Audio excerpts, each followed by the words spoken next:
Hello Nisha, எப்படி இருக்கிற? உன்னை பார்த்து எவ்வளவு நாளாச்சுது.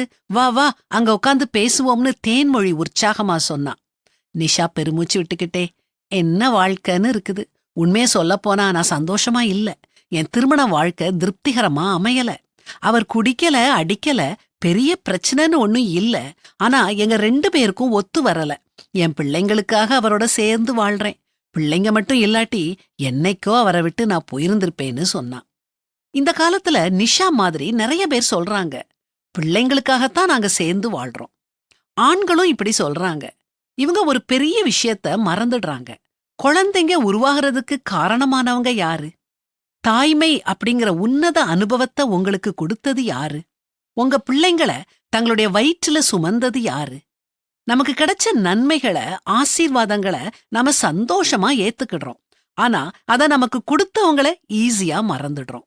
சின்ன பிள்ளைங்க தான் இப்படி பிஹேவ் பண்ணுவாங்க. பெற்றோர் கஷ்டப்பட்டு உழைச்ச பணத்தை வச்சு குழந்தைக்கு ஒரு பொம்மை வாங்கி கொடுப்பாங்க. பொம்மைய பார்த்த உடனே குழந்தை பெற்றோர் அலட்சியம் பண்ணிட்டு பொம்மையோட விளையாட ஆரம்பிச்சிரும். நிறைய ஆண்கள் மனைவி கஷ்டப்பட்டு சுவையா சமைச்சு கொடுத்த உணவை வக்கணையா சாப்பிட்டுட்டு ஒரு வார்த்தை கூட மனைவிய பாராட்டாம எழும்பி போவாங்க. இதே மாதிரிதான் கடவுள் நமக்கு எத்தனை நன்மைகள் செஞ்சிருக்காரு. அந்த நன்மைகளை பிடிச்சுக்கிட்டு அதுல நேரத்தை செலவழிச்சுக்கிட்டு கொடுத்த கடவுளை மறந்துகிட்டு இருக்கிறோமே, இது நியாயமா?